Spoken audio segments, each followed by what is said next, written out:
So here we go with the third instalment of breaking down this F1 show special. This special program commissioned a month after the Abu Dhabi fix. This hour and 13-minute long presentation that was broadcast on Sky Sports F1 TV channel and is now available on YouTube. It's had 101,000 views. It was, if you actually look on it here, it was done on the 14th of Jan 2022. It was uploaded to YouTube then. And this is their validation video, trying to convince all of the fans of the sport to move on, provide validation, try to show you just how confusing it was and why the mistakes were made, excusing it. Now, like I say, this is my third instalment. The first one shows you the bullshit that Brundle and Hill were clearly saying, as introduced by Lazenby, who projected the notion of, all sorts of conspiracy theories. And, if you're going to take this to court, then you need to have some proper lawyers and some proper evidence. They're trying to scare you off, right? They're trying to undermine the notion of, nobody would be in this together.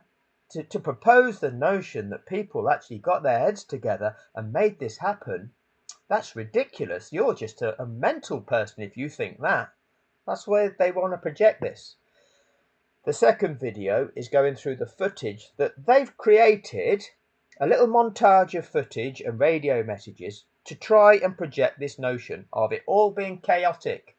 See, nobody knows what's going on here. The teams don't know, the drivers don't know. Race control seems to be changing its mind here, there, and everywhere. And there's a clear explanation. And most of their messages are completely irrelevant. But they have chosen to create that montage to present that picture to you of it all being so chaotic. It's all part of the contrivance. So what we're going to do now, this part is going to listen to what Brundle's explanation is. Now, if we look at what I'll start this off, and Lazenby will then ask Martin Brundle a question. I'll answer it, and then we'll see what Martin Brundle says. Glad I'm not a part of that. Whatever just happened, it seemed pretty up. Okay, Martin, just if you could, just précis the mistakes that Michael Massey made on the night. Okay, I'm not Martin Brundle. I wasn't a Formula One driver for 10 years of my life and haven't been, at that stage, he'd been the presented expert for 28 years. On from that night, where he commentated and he lied about the rules of the sport, proposing all sorts of ways that the race could be restarted, proposing that the regulations weren't mandatory and that you didn't have to let the lapped cars through, but that was normally on a wet day because obviously the weather changes the regulations, does it, Martin? These procedures. In rain, you do a different procedure to you do when the sun's shining. Lies. Okay, but Martin, the paid liar of the sport, presented all that and proposed the notion of, even after you've let the lapped cars through, how long have you got to wait? How long will we wait? Because you forgot that it's a minimum of one lap, Martin, okay? So pray see the mistakes that Michael Massey made. Well, let me tell you what they were. The mistakes were clearly that on lap 57, he had to release the lapped cars. All eight. 8 of 8. Not just 5 of 8, 8 of 8, because they all met the criteria, the qualifying criteria, to be released. He didn't do that. He selected 5 of 8. That was his first mistake. So he broke the rules by releasing just 5 of 8 on lap 57. The second thing that he did wrong was he then withdrew the safety car. You're not allowed to do that. That safety car has to remain on track for a further lap, that being lap 58. With the safety car being on track on lap 58, if you decide to withdraw it because you're content that those released cars have made it sufficiently around that track to sufficiently catch the back of the pack so not to have been left disadvantaged relative to their pre-accident condition, relative to the cars they were competing against, you can withdraw the safety car, but Those cars are not allowed to resume racing until they cross the start-finishing line. But that's the last lap of the race, so therefore there is no further racing. They will effectively take the checkered flag as a procession, with the safety car having peeled off. So the précis of Massey's mistakes are on lap 57, and it couldn't have been done any earlier. Couldn't have been done any earlier because you clearly saw the marshals jumping over the barriers on the end of lap 56. So the clerk of the course couldn't have declared that track safe until they were on lap 57. So the earliest he can give the order for the 8 lapped cars to release is lap 57. Lap 58 is a safety car lap. It's a safety car finish. So his mistakes were he let 5 of 8 through. He withdrew the safety car too early, setting up a lap that never should have happened.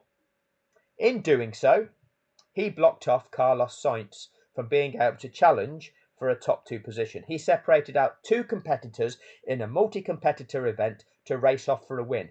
That's fixing an event. That is fixing an event so that only one of 2 can win an event that essentially 14 competitors are still contesting. You're not allowed to do that. You're not allowed to do that. What you also did is ensure that the competitor that's now in 7th position, Lando Norris, along with those cars that are behind him, the other 4 of those 5 that were released, and only allowed to get a third of the way around that lap before racing resumed, okay, they were prevented from challenging for other positions in that top 10 running order. 7th had no chance of challenging for 6th. You're aware of that, Massey. Your conduct of keeping that safety car on track for an additional lap beyond the mandatory lap in Brazil 2019, I think it was Spain 2019, and I think it was Sakir 2020, and I think it was Eiffel 2020. I've listed them in other videos, but there's 4 events where Massey kept the safety car on track for 2 laps beyond the release of those lap cars. He did so for a reason. He did so because he knows the purpose. He knows about sporting fairness. He neglected that to set it up for Max Verstappen. Let's hear what the expert has to say to précis Massey's errors. The standout for me there is that every single team and driver felt the system was against them. What were Massey's errors? Oh, the standout for me there is that every team and driver thought it was against them. That wasn't the question, Martin. At some point, even Max and Red Bull literally.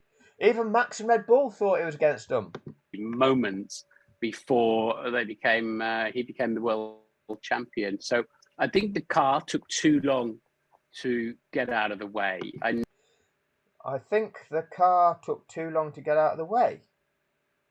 We're talking about, the question was, Martin, what were the errors that Michael Massey made?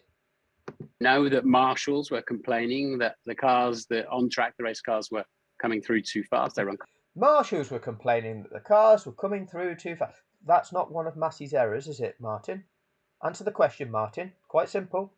Until we had a truck on the track, which we Yeah, we know. Is that a Massey error? No. We're aware that there was a crane on the track to remove the car. Yes, that's part of the process. We're talking. You were asked to précis the error that Massey did. know we're super sensitive about in motorsport. You can't approach a crash Formula One car. It's a hybrid. The battery pack will kill you. Yeah, we're aware of that as well, Martin. The question was, can you talk us through the errors made by Massey? You got rubber gloves and rubber boots on until that's safe. Then it caught fire, debris, fire extinguisher. Yeah, we saw that as well, Martin. Okay, we're asking you to précis what Massey did wrong. What rules did Massey break? Extinguishing on the track. It was all taking a lot longer. The teams that were. It was all taking a lot longer. Well, that's the time it took. A lot longer than what? A lot longer than you'd have hoped to see the racing finish, or just what was it? A lot longer than. For something to be longer, you're comparing it with something else. Okay? Something just is. A car has crashed, it needs to be cleared up. How long will it take? Oh, it's taking longer. Longer than what? Longer than we anticipated? Longer than we thought it would? No, it's just taking as long as it takes to deal with it. And if part of dealing with it is, oh, it's on fire, we need to extinguish that fire. Oh, the car won't move, we need to get a crane. Oh, there is debris all over the track, we need to sweep that off. That takes time. Oh, it's taking longer. Longer than what? Longer than you'd have hoped. Longer than you had planned, perhaps. Labs were all on the radio demanding. Imagine if you were receiving that lot all at the same time. Right. Let's not imagine, right? Let's not excuse. You've been asked to précis the errors that Massey made. I've clearly articulated that, Martin. So far, you've articulated nothing but waffle and excuse. You know, oh, and this was happening, and they've got rubber gloves on because you can't touch it because it'll give you an electric shock. Oh, that's not the question, Martin. Demanding, can we overtake? Can we overtake? So the message was put out, no, you can't overtake, to bat that away. To bat that away. Oh, why is that bat? It's not batting it away, right? It's not batting it away, right? You can't overtake because we're under safety car conditions. You're under safety car conditions until it's declared safe. So why are you all scrambling? Drivers, why are you all so desperate to get this job done? Okay? Why are you desperate to get this job? So what have you been told beforehand? Because you know when you're racing, if there's a safety incident, you just have to slow down. You have to bunch up. Some of you like the fact you're bunched up because you've gained ground on the car in front of you. Oh, that's reintroduced the chance for me potentially. Why are you going, oh, we need to unlap, we need to unlap. Whoa, slow down, slow down. Something's got to happen here. We've got to clear the track. Right? That's why they batted that away. No. Why are you even moaning about it? You shouldn't be moaning about this. You just wait your time. You'll get given that order when that has been carried out to make everything safe. This notion, oh, but they were all putting pressure on him. Why would you do that? Why would you do that? You sit there and you do what you're told. This is a safety incident. You do what you're told. Shut up. And then try to sort out if and when the track was going to be ready. You know, I don't need to defend Michael Massey, but we're at the end of. You're asked to précis the mistakes he made. You've given us a load of waffle, and now you've said you don't need to defend him. Okay, don't defend him then. Don't defend him. What else has he got to say, Martin? 39 Grand Prix in 17 months, a lot of them new venues. He was exhausted. Sounds very much like you're excusing him, though. You don't want to defend him, but I'll say, oh, he was tired. I don't want to defend him, but he was tired. Ah, bless him. Maybe he'll get a sleep on the aeroplane on the way back. Ah, he's tired. He was under pressure, and he made some bad. Who was he under pressure from? Well, maybe. You know that video that you've got of race control? The camera that was in FIA race control? Do you want to show the world that? So we can all see who was putting the pressure on who? Who had the gun to whose head to make them do something? Can we have a look? Let's have a look. We'd love to see it. We'd love to see it. Decisions to expedite the system and put the two cars together. I think he was. To put the two cars together. That's a manipulation. That's selecting two cars to set them off for a race win. You're not allowed to do that in a multi-competitor event. That's a fraud. That's a fix. You've not exposed that, have you, Martin? And not only that, you've done so in the knowledge that one of those was a clear favourite to win that manufactured two-car race-off. That's sport fixing. That's corrupt. That's fraud. But you're just about to tell us that, aren't you, Martin? Swayed by the calls from Christian Horner there saying you've got to unlap these cars. I think he was trying to do the right thing. Oh, Massey was swayed by Horner urging him to break the rules of the sport. Is that right? But I thought you told us that Red Bull didn't do anything wrong.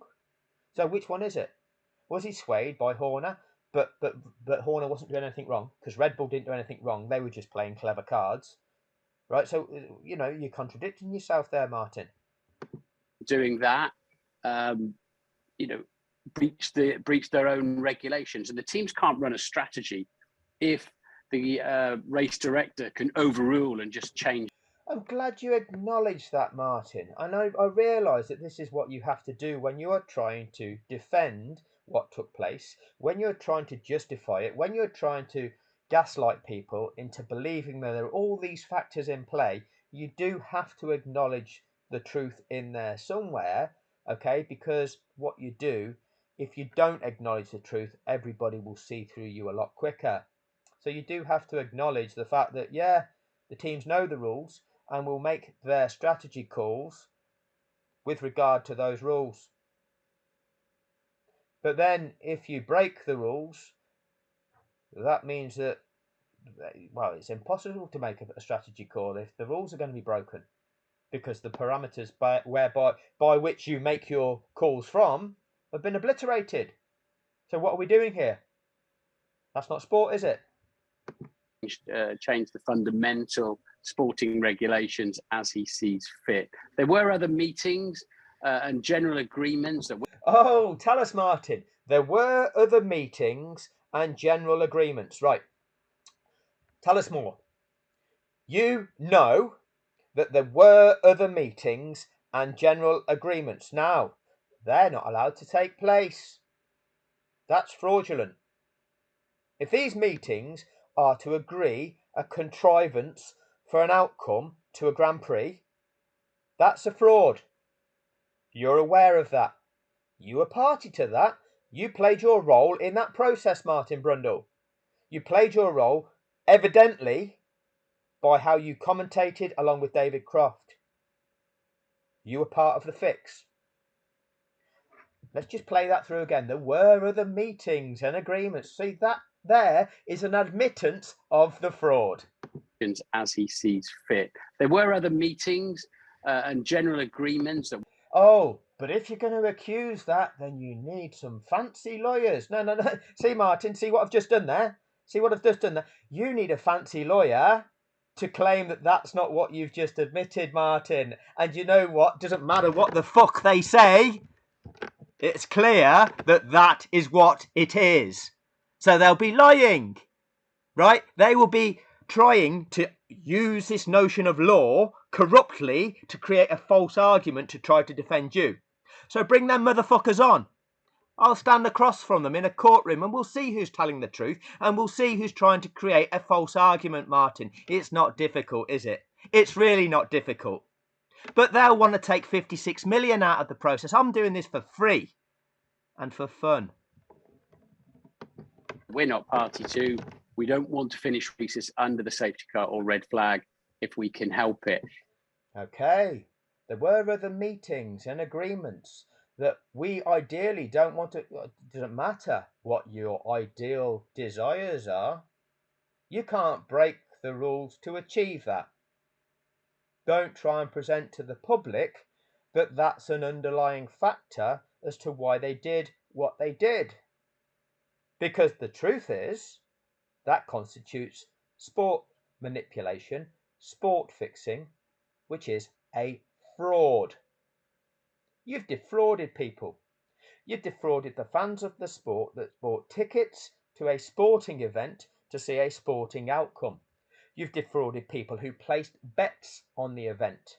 You've defrauded people that are paid for the TV coverage of the event because they were buying a package to watch sport, not a contrivance, not teams agreeing beforehand how that sport would end. You're guilty of a fraud, a huge global fraud that you are now trying to validate. He should have thrown a red flag. No, because at no other situation that would have played out like that, at any of the Grand Prix of the year, on any lap of them, would you have thrown a red flag. There were no reasons to. The barriers weren't damaged in a way that they would require repairs that would take too much time out of the race, and there was no other reason for a red flag. It wasn't a red flag situation. It was able to be dealt with within the standard time that these things take. It was clear safety car situation. 5 laps to go. The problem with that is, had he have known the car was going to catch fire and how long it was going to take to get it away, the problem with that is, do you throw a red flag then every time there's a crash 5 laps before the end? So the answer to that is no, Martin. But you still proposed the notion. He should have thrown a red flag. But the problem with to take that one off the table, Martin. Don't even propose it. Oh, but if I throw it out there, people will argue in the comments section. It will create further conflict in the comments section of F1 social media as F1 social media continues to trend, as the conflicting parties continue to argue over these points that I'm going to feed them. You filthy bastard. You filthy, divisive bastard. Lying to the fucking kids. You're fucking evil. Fucking evil. Of a Grand Prix. Is that the precedent you set going forward? Okay, I mean, that's the problem, isn't it? The timing didn't help him with 5 laps to Fuckboy Lazenby. Oh, that's the timing didn't help. go. But I already see great insight from that team radio, but you got an indication of maybe it was the dithering there. So first Look at him reading from the script. Reading from the script. of all, he said the lap cars are not allowed to overtake. Max said, Right. Why did they say the lap cars are not allowed to overtake Lazenby? Why? Just clearly show us at the point in time when he said lap cars are not allowed to overtake, what was happening on the track at turn 14. Just show us. You've now got access to all these things you claimed you didn't have access to on the day. You've got access to the camera footage from turn 14. The 2 or 3 different camera positions that were covering that part of the track. Show us. This is the point in time that the message came to all the drivers: overtake, the lapped cars will not be allowed to overtake, which is not a standard message anyway. But the reason that message came out was because at that exact moment in time, this was what was happening at turn 14. This was the marshals still on the track. Hence, that's the reason that was given out. Is it quite easy for you to do that? Is it quite easy for you to do that? Do you know what I showed you? I showed you Nicholas Latifi's car cam as it was being craned away, and you could see from that camera angle that there were men on track. And then I've also showed you the bit that the global feed showed us with those cars going by that incident at the end of lap 56. But that message came out earlier around lap 56. That message, lapped cars will not be allowed to overtake, came out as they were travelling between turn 5 and turn 6.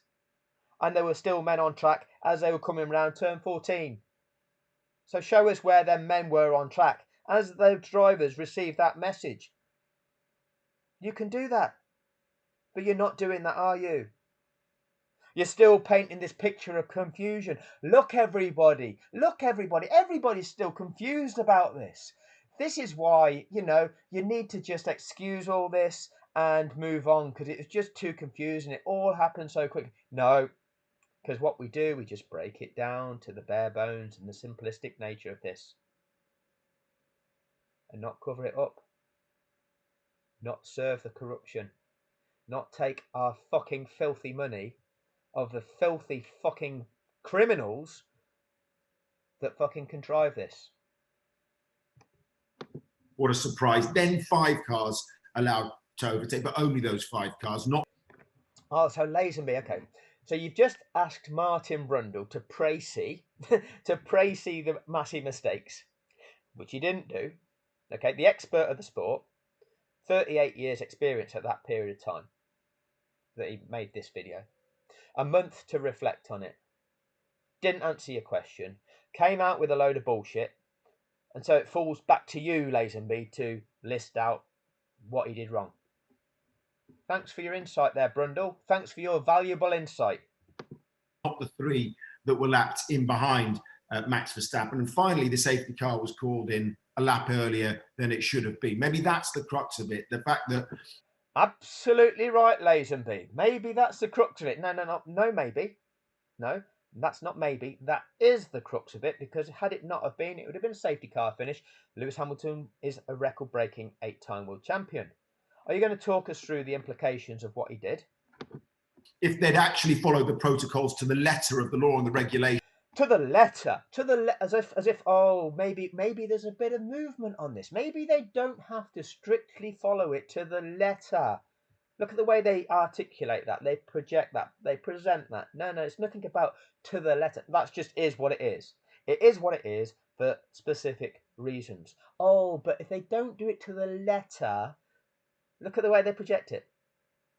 See, you don't do it, you've done it wrong. You've broken the rules. You do it this way because there's a requirement to do it this way for specific reasons. Oh, but if we don't do it to the letter, look at the way people try to get away with things by breaking the rules. Oh, but we're only bending the rules. No, you're breaking the rules. There's a clear right, there's a clear wrong. There's a reason why it needs to be done this way. Oh, but we won't do it to the letter. Look what you're doing. You're trying to excuse wrongdoing. It should have finished under the safety car, Damon. Yeah, I think that you're absolutely right. I think the radio calls. Absolutely right, Lazenby. You're absolutely. We like affirming one another, don't we? Oh yes, you're absolutely right. Oh yes, we love this all the time. We just listened to is absolutely fascinating and very revealing of the fact that the radio messages are absolutely fascinating and very revealing. What are they going to reveal, Damon? Michael Massey and the rules and the decisions he was making were changing by the second, and they were. The rules were changing by the second. The decisions were changing. No, they weren't. No, they weren't. The situation was being monitored, and that being, you're looking at how long it takes to clear the operation, the clear up site up. It's not changing anything by the second. There's a desperation to contrive the ending for the one that you discussed before the event. And because of the nature of that clear up operation, that was dripping away from you. And you couldn't do that. So what did you do? You broke the rules. That's the simple nature of it. So don't try and present it any other way. That's the simplicity of it. You couldn't do it. The clear-up operation took too long. But that takes as long as it takes. Because you deal with whatever it is you need to deal with. But you didn't anticipate it setting on fire, did you? Changing by the second because he had the ambition of not finishing under the safety car. I don't care about your ambition to not finish under the safety car. Oh, they had the ambition to end that game with a penalty shootout. Whoa, sweet child of mine, you're not allowed to do that, are you? You're not allowed to do that. Oh, the teams had the ambition of it to get going to a penalty shootout. You tell a football fan that, or one with half a brain, okay? They'd know that that's not allowed. That's contriving. But you tell a Formula One fan that, and they'll eat your bullshit. They'll swallow that. Oh, yeah. Yeah, they all wanted to not finish behind the safety car because we're true racing fans. We know about motorsport and we want to see racing. You don't know fuck all about motorsport. You've got no fucking clue whatsoever. You've watched 3 episodes of Drive to Survive. You've picked out your boy Strap-on as the boy that's your hero, and you think you know something about motorsport. And you know nothing about it because you've got talking heads like this prick lying to you. Paid to lie to you. Paid to lie to fucking kids. You fucking damaging bastard. You damaging bastard. At the same time, wanting to not ruin this world championship. Ruin the world championship? Look at what you're projecting. He didn't want to ruin the world champion. You're not ruining anything. Lewis Hamilton was 12 seconds ahead with 5 laps to go. That alone was ruining it for some people. They didn't like that. Tough. Your boy was getting whooped. Oh, that's ruined the World Championship for me. I want them to break the rules so that my driver can win. Yeah, they did. They did. They did that for you. Hope you enjoyed it. It's not valid. Never will be. Your boy is always tainted. That's the way it is. Enjoy. Enjoy. That'll do on this one. We'll pick up Damon Hill on the next one, because I'm wary that I don't want to make hour-long videos because a lot of people can't sit through them. So I'm trying to keep them in bite-sized chunks. See you shortly. We're only 15 minutes through this. Well, 14 minutes, 46 seconds. I think the last 15 minutes they go on to talking about the new 2022 season. But as we go through this, they introduce more of the talking heads to tell us what they think. Very insightful. That'll do for this one. Cheers.